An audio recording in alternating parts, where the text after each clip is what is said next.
The Wonderful Wizard of Oz, Chapter 1, The Cyclone.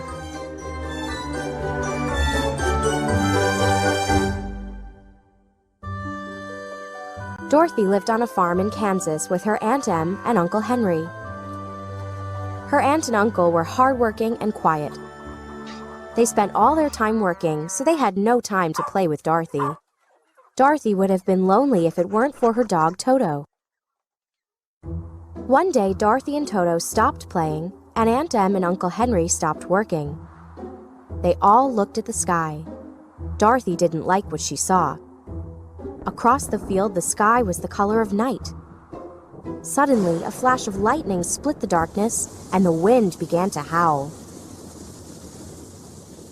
A cyclone is coming, said Uncle Henry. I'll help the animals. Em, you and Dorothy go to the storm cellar. Toto jumped out of Dorothy's arms, ran into the house, and hid under a bed.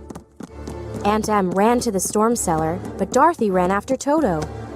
The house shook violently and then began to spin. The house shook again, and the spinning stopped. Holding Toto in her arms, Dorothy looked out the window. She was amazed by what she saw. The boring, colorless landscape of Kansas had been replaced with flowers, fountains, and brightly colored birds. Strange, tiny people were running toward the house. Outside, an old woman approached Dorothy and bowed.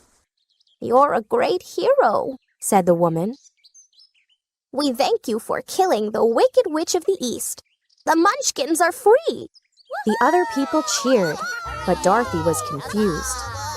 "I haven't killed anyone," she said fearfully.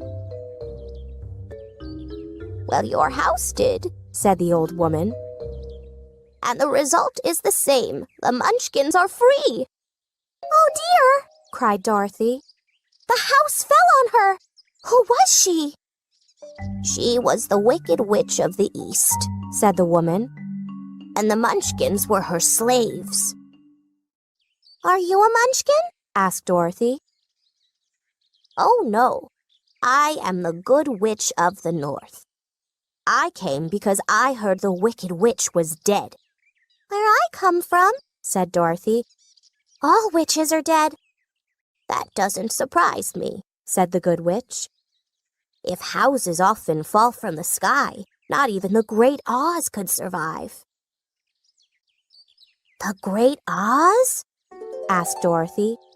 "Yes, the Wizard of Oz," answered the Good Witch. "He is the most powerful wizard in the land." Dorothy was about to ask something when the Munchkins all gave a sudden shout. The body of the Wicked Witch was gone. Only her silver shoes were left. "These shoes are yours now," said the Good Witch. "They are magical, but I do not know what they do." "Can they take me back to Kansas?" said Dorothy. "Maybe," said the Good Witch. "but you should ask the Wizard of Oz." "Where does he live?" asked Dorothy. "He lives in the Emerald City," said the Good Witch. "It's a long journey, but easy if you follow the yellow brick road." "The yellow brick road?" said Dorothy. "Yes," answered the Good Witch. "It begins over there and goes right to the Emerald City." "Will you come with me?" asked Dorothy hopefully. "No, I cannot," said the Good Witch. "But I will give you a kiss. My kiss will protect you. No one will harm you. Well, no one except maybe the Wicked Witch of the West." "The Wicked Witch of the West?" said Dorothy, puzzled. "Yes, you must be careful of her," said the Good Witch. Dorothy had many questions, but the Good Witch kissed her on the forehead just then. Dorothy could feel the magic enveloping her body.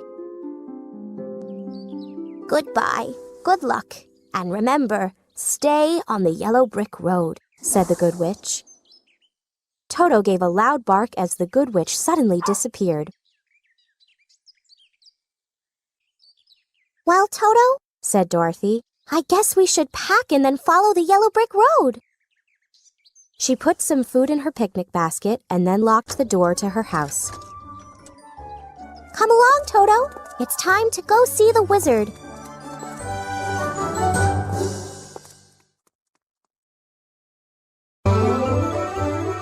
The Wonderful Wizard of Oz, Chapter 2, The Scarecrow.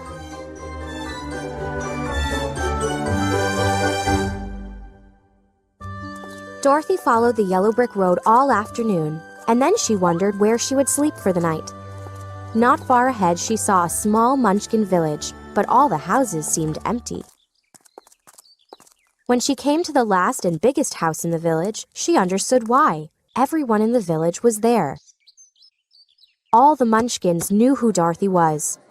She was famous, and Bach, the host, was very happy to have her as a guest. You killed the Wicked Witch of the East. You must be a powerful witch. Bach said to Dorothy. I am not a witch, replied Dorothy. I am an ordinary girl. Girl or witch, Said Bach. you can stay at my house. In the morning, Dorothy said goodbye and continued down the yellow brick road. She hadn't walked far when she came to a cornfield. In the cornfield was a scarecrow. As Dorothy looked at the scarecrow, she thought she saw it blink its eyes. Impossible, Thought Dorothy. Then the scarecrow smiled and nodded its head. Curious, Dorothy went over to the scarecrow. Good day. Said the scarecrow. Did you speak? Asked Dorothy. Yes. Answered the scarecrow. How are you? I'm fine, Replied Dorothy. and you? I'm not well. Said the scarecrow. I'm stuck to this pole. Can you help me? Straw men are very light, so Dorothy was able to easily lift him from the pole. Thank you. Said the scarecrow. I feel better now. You're welcome. Said Dorothy. Who are you? Asked the scarecrow. And where are you going? My name is Dorothy, and I'm going to the Emerald City to see the Wizard of Oz.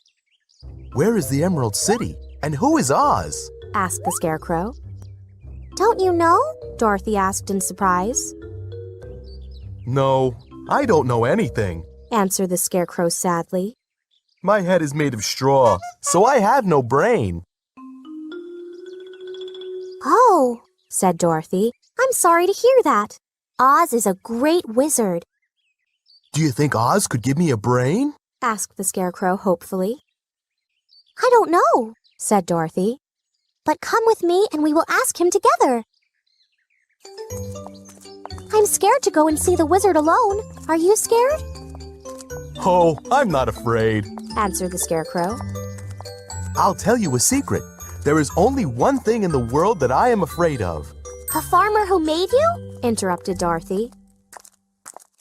Oh no, Said the scarecrow. I'm afraid of fire. Let's not talk about fire and scary things. Said Dorothy. Tell me a story. Me? Exclaimed the scarecrow. My life has been too short. I was made only 2 days ago. Why don't you tell me about the place you are from? Dorothy told the scarecrow about her aunt and uncle and their farm in Kansas. She was very sad. Why are you sad? Asked the scarecrow. You said Kansas is dull and boring. Why do you want to go back? Because, my brainless friend, there's no place like home. Said Dorothy, weeping. Shall we spend the night over there? Asked the scarecrow, pointing to a cottage. Okay, Said Dorothy. The next morning when Dorothy woke up, she said, I need water. Why do you need water? Asked the scarecrow. I need water to wash my face and to drink with breakfast. She replied. Being alive sounds inconvenient. Said the scarecrow. You need to sleep, wash, eat, and drink. But you have a brain, and I'd do anything for a brain. Behind the cottage, they found a clear spring. Dorothy realized she didn't have much bread left, so she was glad her friend didn't eat. After breakfast, Dorothy was startled to hear what sounded like a low groan. The noise came from the forest nearby. What was that? Asked Dorothy fearfully. I don't know, Said the Scarecrow. but we should go look. Someone may be hurt. They heard another low groan. Look! Shouted Dorothy. What's that through the trees? They entered the forest and were amazed at what they saw. A man made of tin and holding an axe stood frozen, as if he was about to chop a tree.